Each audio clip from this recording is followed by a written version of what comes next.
Hello students, welcome back to our channel Mathwise. I hope बहुत अच्छे हैं आप सब।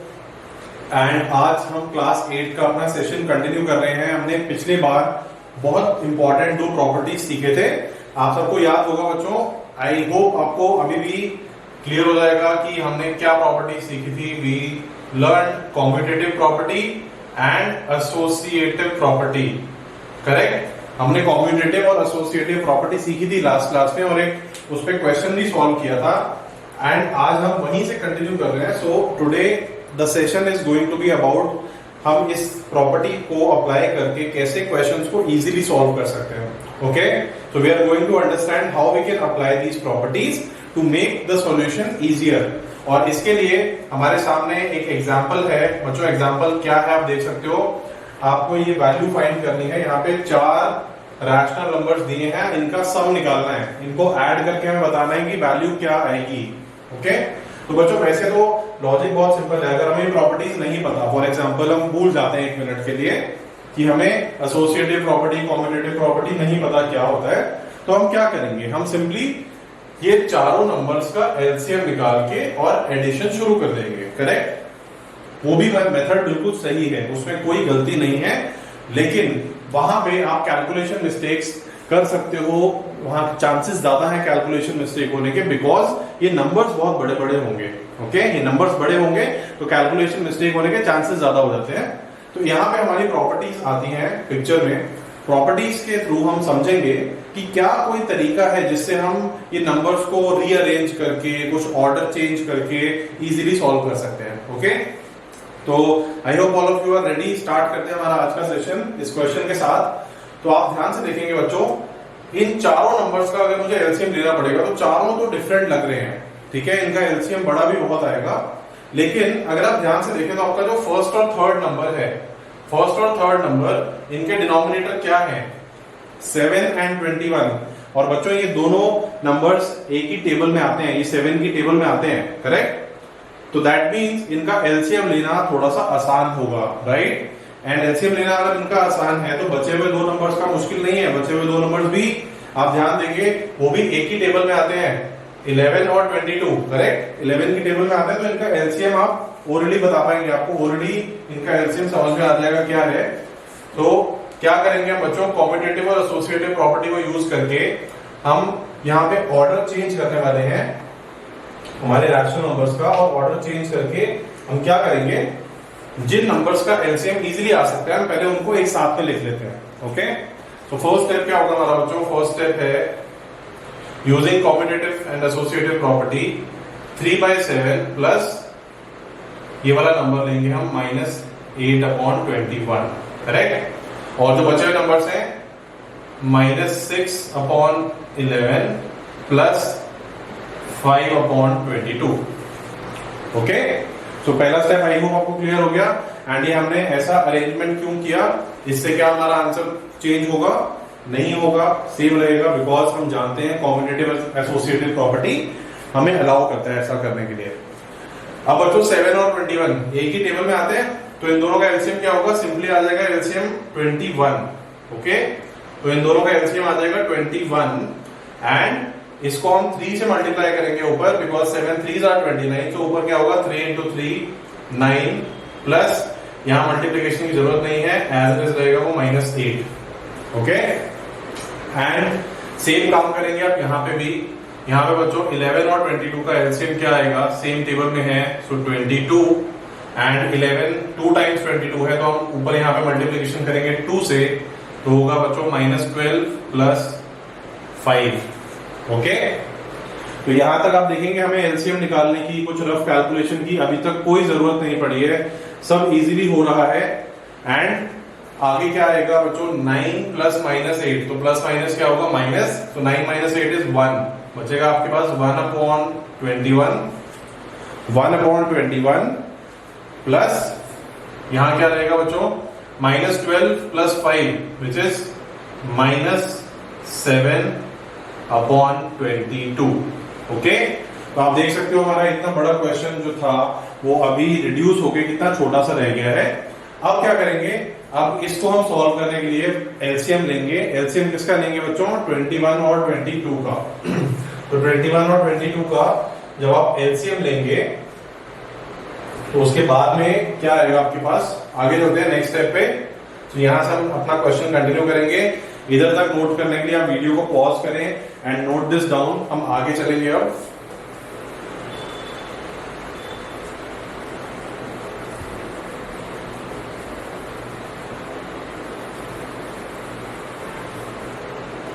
तो हमारा लास्ट स्टेप क्या था बच्चों, हमने कहां पे छोड़ा था, 1/21 प्लस -7/22। ओके, तो इसको सॉल्व करने के लिए बच्चों अगर आपको अब क्या करना है, आपको एलसीएम लेना है। तो आपको याद है एलसीएम कैसे निकाला जाता है, ऐसे करके कुछ करते थे, याद आया? सो 21 और 22 का आप एलसीएम निकाल लेंगे।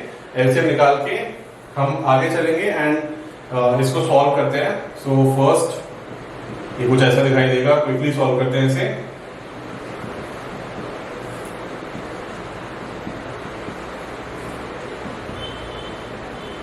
ओके, तो फाइनली हमारा जो एलसीएम आएगा बच्चों, एलसीएम आएगा इन सबको मल्टीप्लाई करके, 2 into 3 into 7 into 11। तो एलसीएम बच्चों इनका निकलेगा 462। ओके, तो ये हमारा पहला स्टेप आया है इस क्वेश्चन में, जहां हमें कुछ कैलकुलेशन करनी पड़ेगी। अब तक हमने सारी कैलकुलेशन वर्बली या ओरली कर ली थी। Okay, so 462 is the LCM and 462 कैसे आएगा, इट इज बेसिकली 21 into 22, क्योंकि इनमें कुछ कॉमन तो नहीं था। तो सीधे सीधे आप क्या करेंगे, 22 को इधर मल्टीप्लाई कर देंगे। सो 22 multiplied by 1 plus -7 multiplied by 21। बच्चों -7 को जब 21 से मल्टीप्लाई करोगे तो आपका आएगा -147। ओके, ज्यादा बड़े नंबर्स को देख के घबराना नहीं है, कैलकुलेशन हम इजीली कर सकते हैं। रिलैक्स होकर कैलकुलेशन करेंगे सारे क्वेश्चंस में, कभी भी गलती नहीं होगी। एंड इन दोनों को सॉल्व करोगे बच्चों तो क्या आएगा, 22 plus minus will be minus. So 22 minus 147, आपका आंसर आएगा फाइनल -125/462। ओके, सो ये है हमारा फाइनल आंसर। एंड जनरली बच्चों क्या होता है, हमारा साइकोलॉजिकली ऐसा लगता है हमें, साइकोलॉजिकली पता है क्या होता है हमारे साथ, कि जब भी हमारे आंसर्स कुछ ऐसे दिखाई देते हैं तो हमें लगता है कि शायद मैंने कुछ गलती कर दी है।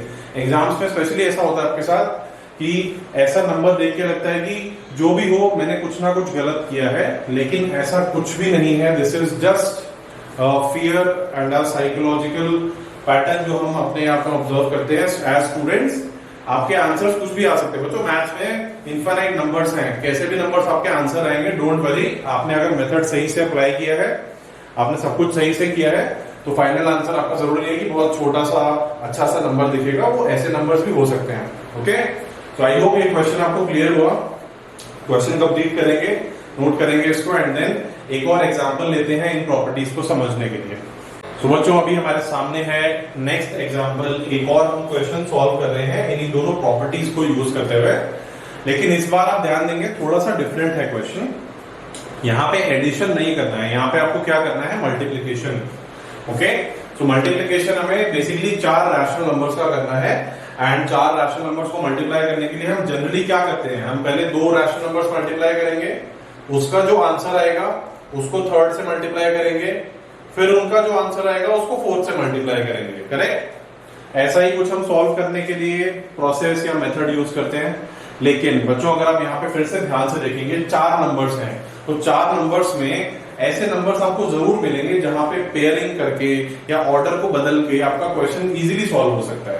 ओके, तो देखो जैसे आप फर्स्ट और सेकंड नंबर को मल्टीप्लाई कर रहे हैं, तो यहाँ न्यूमरेटर न्यूमरेटर में कुछ भी कॉमन नहीं है, मतलब यहाँ पे कैंसिलेशन नहीं हो रही है। ओके, तो आई होप आपको ये बात समझ में आई है कि यहाँ पे कुछ भी कैंसिलेशन नहीं हो रही है। तो हम एक काम करेंगे, अगर आप ध्यान से देखें कि ये जो फर्स्ट और थर्ड नंबर है, फिर से पेयरिंग ऐसी ही है कि फर्स्ट और थर्ड नंबर यहाँ पे अगर आप न्यूमरेटर और डिनोमिनेटर ऐसे क्रॉस में देखेंगे तो यहाँ पे कॉमन है, मतलब 4 और 16 ये नंबर एक ही टेबल में आते हैं। सिमिलरली 5 एंड 15 ये भी एक ही टेबल में आते हैं। तो यहाँ बच्चों कैंसिलेशन पॉसिबल है, यहाँ आप कैंसिलेशन करके अपना प्रोडक्ट जो है उसको इजीली कैलकुलेट कर पाओगे। ओके, तो फिर से हम क्या करने वाले हैं, फिर से हमारा फर्स्ट स्टेप होगा, हम कॉम्यूटेटिव और एसोसिएटिव प्रॉपर्टी यूज करके क्या करेंगे, हम अपने नंबर्स का ऑर्डर चेंज कर रहे हैं, तो ऑर्डर चेंज करने के लिए हम फर्स्ट और थर्ड नंबर को एक साथ मल्टीप्लाई करेंगे, सेकेंड और फोर्थ नंबर को एक साथ में मल्टीप्लाई करेंगे। ओके, सो फर्स्ट स्टेप क्या होगा बच्चों? फर्स्ट स्टेप है -4/5 मल्टीप्लाइड बाय 15/16। ओके, 15/16। एंड इसके बाद में क्या होगा बच्चों? इसके बाद में हमारे पास आएगा next number which is 3/7 multiplied by 3/7 into -14/9। Okay, तो पहले हम इन दोनों नंबर्स का प्रोडक्ट निकालेंगे, फिर इन दो नंबर्स का प्रोडक्ट निकालेंगे और फाइनली जो आंसर आएगा उसको मल्टीप्लाई करके सॉल्व कर देंगे अपना पूरा क्वेश्चन। ओके, तो क्विकली देखते हैं यहाँ पे हमारा कैंसिलेशन कहाँ हो रहा है। सो 4 से कैंसिल होगा 16, 5 से कैंसिल होगा 15। करेक्ट? आई होप ये कैंसिलेशन क्लियर है, समझ में आई। एंड सिमिलरली यहाँ पे 3 से कैंसिल होगा 9, so this is 1 and this is 3।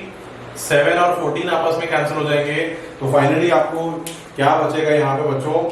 यहाँ रह जाएगा ऊपर -1 इंटू 3, तो कितना हुआ? -3/1 into 4 which is 4 multiplied by, यहाँ पे क्या बचा बच्चों? 1 into -2 it is -2/1 into 3 is 3। और यहाँ पे फिर से कैंसिलेशन हो रही है, फिर से हमारा क्वेश्चन बहुत इजीली सॉल्व हो जाएगा। ये 3 और 3 आपस में कैंसिल हो जाएंगे, ये 2 और 4 आपस में कैंसिल हो जाएंगे, एंड ऊपर क्या रहेगा बच्चों? यहाँ पे आपके पास बचेगा -1 इंटू -1 विच इज +1/2 इंटू 1। तो आप देख सकते हो हमारा क्वेश्चन कितना इजीली सॉल्व हो गया जब हमने कॉम्यूटेटिव और एसोसिएटिव प्रॉपर्टी को अप्लाई किया। करेक्ट? तो अगर आप ध्यान से देखें तो हमारा क्वेश्चन सिर्फ 2 स्टेप्स के बाद कंप्लीट हो गया है। लेकिन अगर हम इसको नॉर्मली सॉल्व करते, नॉर्मली यानी कि हम पहले इन दो नंबर्स को मल्टीप्लाई करते एंड फिर इन दो नंबर्स को मल्टीप्लाई करते, तो भी हमारा एंड में आंसर यही आता, लेकिन हमारे वहां पे कुछ नंबर ऑफ स्टेप्स बढ़ जाते, कैलकुलेशन ज्यादा करनी पड़ती। ओके, सो यहां तक की बातें आई होप अच्छे से क्लियर हो रही हैं, समझ में आ रही हैं। यहां तक जो भी समझ में आपको नोट करेंगे पूरे क्वेश्चन को, एंड देन हम आगे चलते हैं एंड एक और इम्पोर्टेंट टॉपिक सीखते हैं इस चैप्टर का। ओके बच्चों, आई होप आपको पिछला वाला क्वेश्चन बहुत अच्छे से समझ में आ गया है। अभी नेक्स्ट टॉपिक जो है, नेक्स्ट टॉपिक बहुत सिंपल सा है, ऑल्दो हम जानते हैं जो भी हम कुछ पढ़ने वाले हैं सब, बट क्विकली इसको समझते हैं एंड कंप्लीट करते हैं क्या है। So the topic is the role of zero. Okay, तो बच्चों नंबर्स में हम जो भी नंबर्स सीखते हैं, एडिशन, सब्ट्रैक्शन, मल्टीप्लिकेशन, डिवीजन, जो भी हम प्रॉपर्टीज आगे सीखते हैं नंबर्स के बारे में, तो उसमें जीरो का रोल क्या होता है। ठीक है, ये एक छोटा सा टॉपिक है, जीरो का रोल क्या है, और इसी को हम एक दूसरे नाम से भी जानते हैं, वो क्या है? Additive identity. ओके, तो एडिटिव आइडेंटिटी का मतलब है, ये देख के आपको समझ आ गया होगा कि हम यहाँ पे एडिशन के बारे में बात करने वाले हैं। तो बच्चों एग्जैक्टली अगर आप जीरो के रोल के बारे में सोचेंगे तो जीरो एक ऐसा नंबर है जो बहुत स्पेशल है। जीरो एक ऐसा नंबर है जो बहुत स्पेशल है, किस सेंस में कि अगर आप जीरो को किसी भी नंबर में ऐड करेंगे तो वो उसके वैल्यू को चेंज नहीं करता कभी। फॉर एग्जाम्पल आप एक नेचुरल नंबर लेंगे 5 प्लस 0, जो आंसर क्या है 5 ही आएगा। ओके, आप एक इंटीजर ले रहे हैं, नेगेटिव नंबर ले रहे हैं लाइक -1 प्लस 0, वो भी आपका आंसर क्या रहेगा बच्चों? वही आएगा -1। ओके, एंड अगर हम एक रैशनल नंबर भी ले लेते हैं, फॉर एग्जांपल रैशनल नंबर हम ले रहे हैं 4/5, अगर आप इसमें 0 को ऐड करेंगे तो भी आपका आंसर सेम ही रहेगा। तो इसका मतलब क्या है? इसका मतलब ये है कि अगर आप जीरो को किसी भी नंबर में ऐड कर रहे हैं तो आपका आंसर आइडेंटिकल आ रहा है, इसका मतलब सेम ही आ रहा है, राइट? तो आपका जो आंसर है दैट इज आइडेंटिकल और same, that's why we call it. हम जीरो को क्या बोलते हैं बच्चों? जो जीरो है, जीरो का रोल क्या है? अगर आपसे रोल पूछा जाएगा आप क्या बताएंगे? If we add 0 to any number the number remain same और आइडेंटिकल, हेंस हम जीरो को क्या बोलते हैं? Additive identity. नाउ अगर ये बात आपको समझ में आई तो क्या आप यहाँ पे ध्यान से देख सकते हो, हमने जो 3 एग्जांपल्स लिए हैं, ये 3 एग्जांपल्स में स्पेशल बात क्या है? सबसे पहले हमने एग्जांपल लिया था एक नेचुरल नंबर का, या फिर हम इसको होल नंबर भी कह सकते हैं। ओके, हम इसको होल नंबर भी कह सकते हैं बिकॉज नेचुरल नंबर है तो होल तो होगा ही। सिमिलरली -1 और 0 को हमने ऐड किया, हमने यहाँ पे एग्जांपल लिया एक इंटीजर का, एक नेगेटिव इंटीजर का। एंड थर्ड वाला एग्जांपल हमने क्या लिया, थर्ड वाला एग्जांपल है हमारा रैशनल नंबर। ओके, तो कहने का मतलब ये है कि अगर आप 0 को इनमें से किसी भी टाइप ऑफ नंबर्स में ऐड करेंगे तो आंसर एग्जैक्टली सेम आने वाला है, सेम ही रहेगा। ओके, सो इसको क्विकली अगर हम समराइज करें तो समराइज करके हमारे पास क्या आएगा कि 0 जो है, 0 is called the additive identity. Okay, it is called the additive identity for whole numbers, integers as well as rational numbers. Okay, so इसको समराइज करते हैं। समराइज करके एक छोटा सा स्टेटमेंट आप जरूर नोट करेंगे, if you can note it along with us तो अच्छा है, अदरवाइज आप वीडियो को पॉज करके कभी भी नोट कर सकते हैं। Okay, so point is 0 is the additive identity for whole numbers, integers and rational numbers. Okay, whole numbers, integers and rational numbers. तो 0 is the additive identity। इसका मतलब क्या है कि अगर हम किसी भी number, if there is a number a, अगर आप उसमें 0 को ऐड करेंगे तो भी आपका आंसर क्या आएगा, a। और अगर आप इसको 0 प्लस a लिखेंगे तो भी आपका आंसर क्या आएगा, a। एंड ऐसा हम क्यों कर पा रहे हैं, तो स्टूडेंट्स आप ध्यान देंगे, हम a प्लस 0 लिखें या 0 प्लस a लिखें, ये हमें अलाउ करता है कॉम्बिनेटिव प्रॉपर्टी। ओके, तो आई होप समझ में आया आपको कि बच्चों 0 का रोल क्या होता है। 0 का रोल हम एडिशन में समझ चुके हैं, that it is the additive identity. So ये क्वेश्चन हमारे 1 मार्क के जो क्वेश्चन आते हैं उसमें बहुत इंपॉर्टेंट है।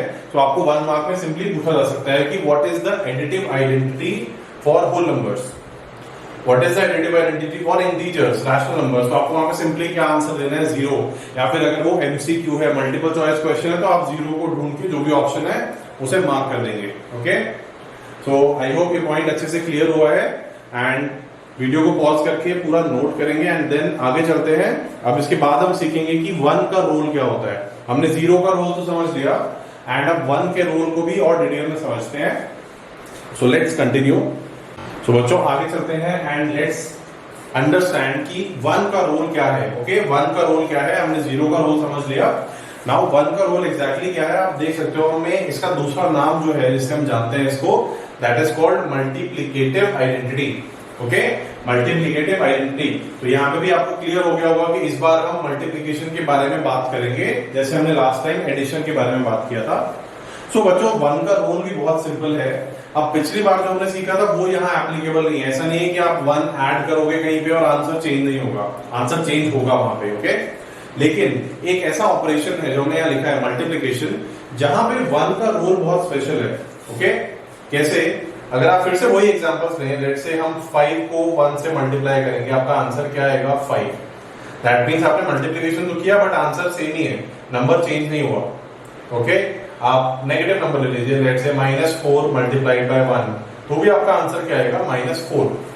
ओके, सो बेसिकली ये जो नंबर है ये आइडेंटिकल आ रहा है, दैट मींस ये नंबर सेम है, वो चेंज ही नहीं हो रहा। ओके, तो ऐसे केस में आप क्या बोलेंगे कि ये जो 1 है, 1 क्या काम कर रहा है, 1 मल्टीप्लाई तो कर रहा है बट वो नंबर को चेंज नहीं होने दे रहा। तो हम 1 को क्या बोलेंगे, 1 is the multiplicative identity. Okay, and अगर आप चाहें तो आप इसको रैशनल नंबर्स के लिए भी यूज करके देख सकते हैं। Let's say 4/3 multiplied by 1, again it will give you 4/3। Okay, so in all cases you can see that 1 is doing it's job, 1 अपना काम कर रहा है, 1 मल्टीप्लिकेशन तो कर रहा है लेकिन वो नंबर को चेंज नहीं होने दे रहा। ओके, वो नंबर को चेंज नहीं होने दे रहा। सो 1 को हम क्या बोलेंगे, 1 इज द मल्टीप्लिकेटिव आइडेंटिटी। लेकिन किसके लिए, आप होल नंबर्स लेंगे तो उसके लिए भी वो मल्टीप्लिकेटिव आइडेंटिटी होगा, आप इंटीजर्स लेंगे तो भी वो मल्टीप्लिकेटिव आइडेंटिटी रहेगा, एंड अगर आप रैशनल नंबर्स लेंगे ओके तो भी आपकी मल्टीप्लिकेटिव आइडेंटिटी सेम रहेगी। आई होप ये बात अच्छे से समझ में आई है। क्विकली क्या करेंगे, क्विकली हम इसको नोट करेंगे एज अ स्मॉल स्टेटमेंट, जैसे हमने लास्ट टाइम किया था। एंड देन कुछ क्वेश्चंस पे चलेंगे जो हमारी एक्सरसाइज 1.1 का पार्ट है। ओके, सो बच्चों मल्टीप्लिकेटिव आइडेंटिटी का मतलब क्या है, 1 का रोल क्या है? So basically 1 is the multiplicative identity, 1 is the multiplicative identity of, किसका है? ऑफ होल नंबर्स,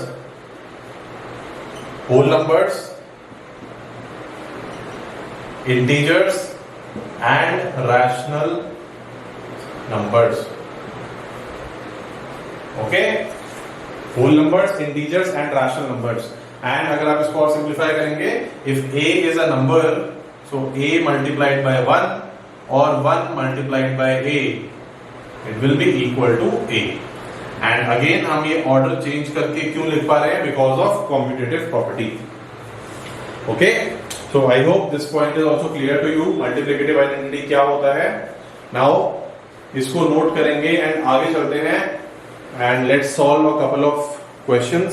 देखते हैं कि इन टॉपिक्स पे क्वेश्चंस किस तरह से पूछे जाते हैं। ओके, तो स्टूडेंट्स हमारे सामने क्वेश्चन नंबर 1 है एक्सरसाइज 1.1 का। सो इसमें हमें कुछ सॉल्व नहीं करना है, हमें मतलब आंसर नहीं निकालना है किसी चीज का, लेकिन हमें यहाँ पे प्रॉपर्टीज की अंडरस्टैंडिंग होना बहुत जरूरी है। हमें यहाँ पे बहुत जरूरी है कि जो प्रॉपर्टीज हमने इस चैप्टर में अब तक सीखी है वो अच्छे से क्लियर है। ओके, सो क्वेश्चन में आपको एक सिंपल सी बात पूछी गई है, नेम द प्रॉपर्टी। ओके, आपको सिर्फ यहाँ पे प्रॉपर्टी का नाम बताना है, name the property under multiplication. यहाँ पे कुछ मल्टीप्लीकेशन करके दिखाई गई है आपको, एंड आपको बताना है कि कौन सी प्रॉपर्टी है जो मल्टीप्लाई करते समय इस्तेमाल हो रही है। ओके, सो दो पार्ट्स हैं हमारे सामने, 1 by 1 समझेंगे अच्छे से इसको।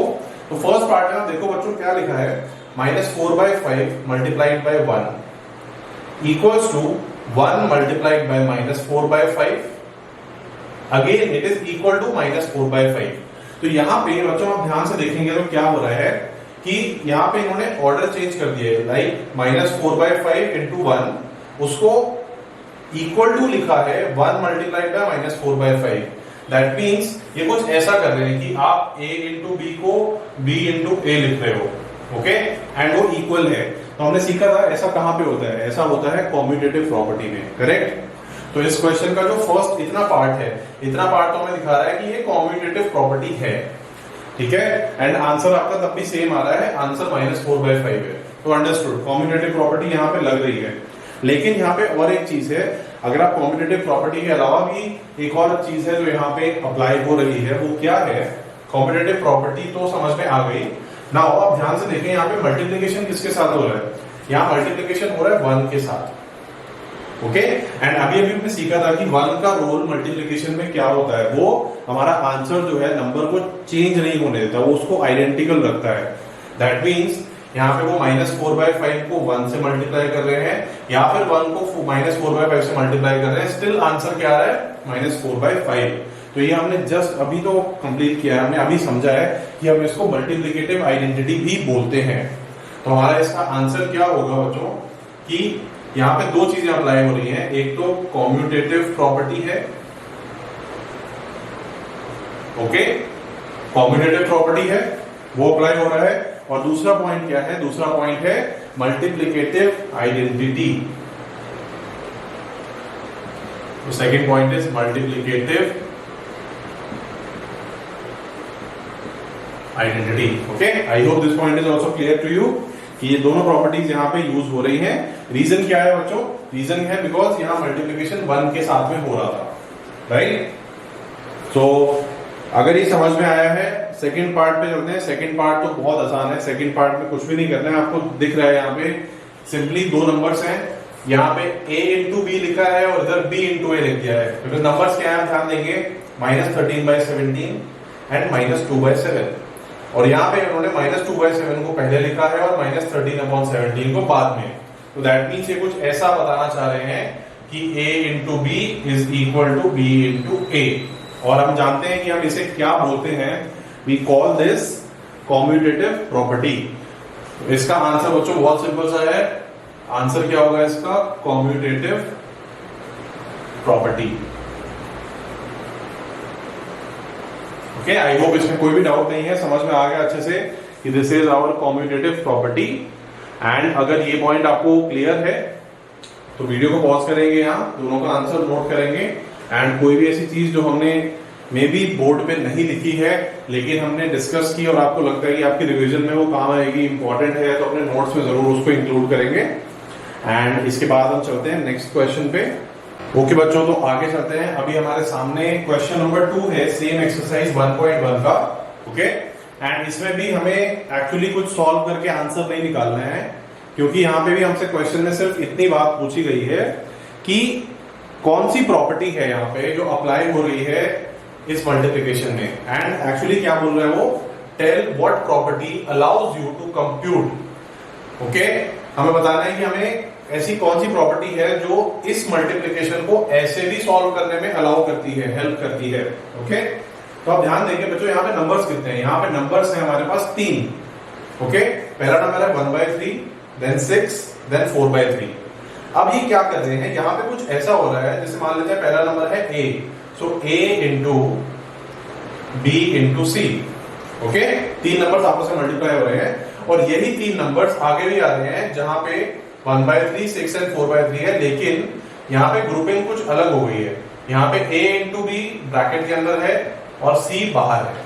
तो आपको देखते ही आई होप याद आ गया होगा इस प्रॉपर्टी को हम किस नाम से जानते हैं। ये प्रॉपर्टी क्या होती है, ये प्रॉपर्टी है एसोसिएटिव प्रॉपर्टी। करेक्ट, ये प्रॉपर्टी क्या है, एसोसिएटिव प्रॉपर्टी। तो एसोसिएटिव प्रॉपर्टी आपको क्या बताता है कि अगर आप 3 नंबर्स को मल्टीप्लाई कर रहे हो एंड उसमें आप ऐसे ग्रुपिंग चेंज कर दोगे तो भी आपका आंसर सेम ही रहेगा।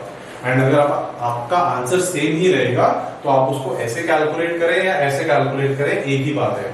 करेक्ट, तो आंसर बच्चों इसका बहुत सिंपल सा है, एक सिंगल लाइन में इसका और सिंगल वर्ड में आंसर देंगे। आंसर क्या है, एसोसिएटिव। ओके, तो कौन सी प्रॉपर्टी है जो हमें ये अलाउ करने में हेल्प कर रही है, ऐसा प्रोडक्ट निकालते समय, associative property. Okay students, so I hope this point is clear to you.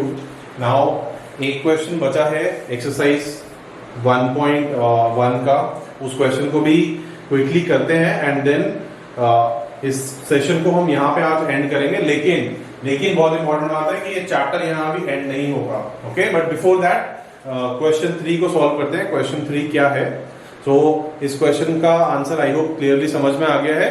Just हमें यहाँ पे अलर्ट रहना है और देखना है कि क्या हो रहा है हमारे सामने, प्रॉपर्टी आपको अपने आप समझ आ जाएगी। ओके, सो स्टूडेंट्स आपके सामने लास्ट क्वेश्चन है इस एक्सरसाइज का, that is question number 3 of 1.1। अभी एक्सरसाइज बहुत छोटी हो गई है, जस्ट बिफोर दिस, अभी इस साल से पहले ये एक्सरसाइज में काफी सारे क्वेश्चंस हुआ करते थे, बट अभी सीबीएसई ने काफी कंटेंट कट कर दिया है। ठीक है, बट कोई बात नहीं, एज आई सेड ये चैप्टर यहाँ पे एंड नहीं होगा, इसमें अभी बहुत कुछ बाकी है एंड वो हम अगले सेशन में करेंगे। लेकिन अभी के लिए इस क्वेश्चन को समझते हैं, क्या पूछ रहे हैं हमें।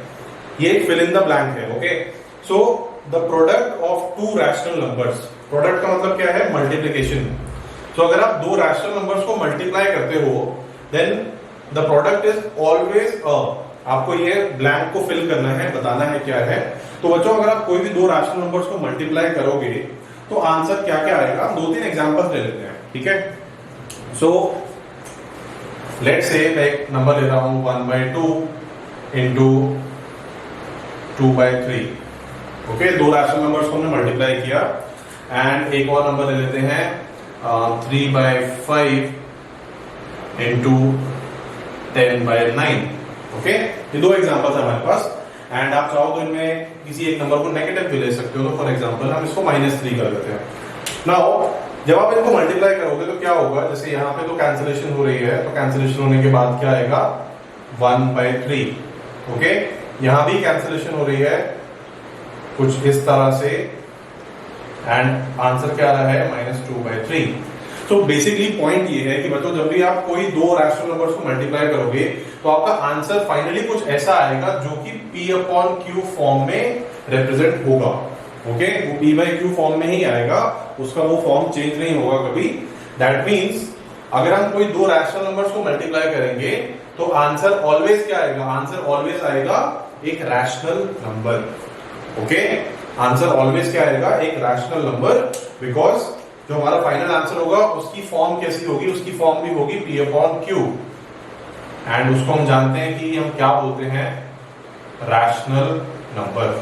ओके, तो ये क्वेश्चन भी यहाँ पे हमारा खत्म होता है। इसमें there is one thing which I am giving you as something to think about. आप सोचेंगे उसके बारे में, अपना आंसर बताएंगे कि जैसे हमने यहाँ पे दो रैशनल नंबर्स को मल्टीप्लाई किया, अगर इन दो रैशनल नंबर्स में से कोई एक नंबर 0 है तो क्या हमारा ये स्टेटमेंट बदल जाएगा, क्या हमारा आंसर बदल जाएगा? So think about it and सोचेंगे, कमेंट्स में इसका आप आंसर बताएंगे क्या है, आपको क्या लगता है कि क्या 0 से मल्टीप्लाई करने के बाद भी ये स्टेटमेंट सही रहेगा? ओके, सो विद दिस हम आज का सेशन एंड करते हैं। आज हमने कुछ इंपॉर्टेंट प्रॉब्लम सॉल्व किए, एक्सरसाइज 1.1 को कंप्लीट किया एनसीईआरटी के हिसाब से, एंड 0 का और 1 का रोल क्या है ये भी सीखा हमने। नाउ बच्चों, ये सेशन जो है, ये सेशन के हिसाब से हमारी एनसीईआरटी की एक्सरसाइज तो कंप्लीट हो गई है, लेकिन ये चैप्टर अभी एंड नहीं हुआ है, because there is one more property left, one more important property left, और उस पर बेस्ड क्वेश्चंस 100% एग्जाम्स में आते हैं। तो वो हम एक पूरे नए सेशन में सीखेंगे, that is our next session. उसमें हम बात करेंगे उसके बारे में, एंड और भी इंपॉर्टेंट क्वेश्चंस हैं जो कि एनसीईआरटी बुक में नहीं है, बट स्टिल हमारे एग्जाम्स के लिए बहुत इंपॉर्टेंट है, तो हम सीखेंगे उनको। तो till then take care, keep practising, and आपको वीडियो अच्छा लगा, कॉन्सेप्ट जो भी हमने सीखे समझ में आए, तो like the video, share it with your friends, classmates, and subscribe to our channel Mathwise. Till then, see you all. Thank you.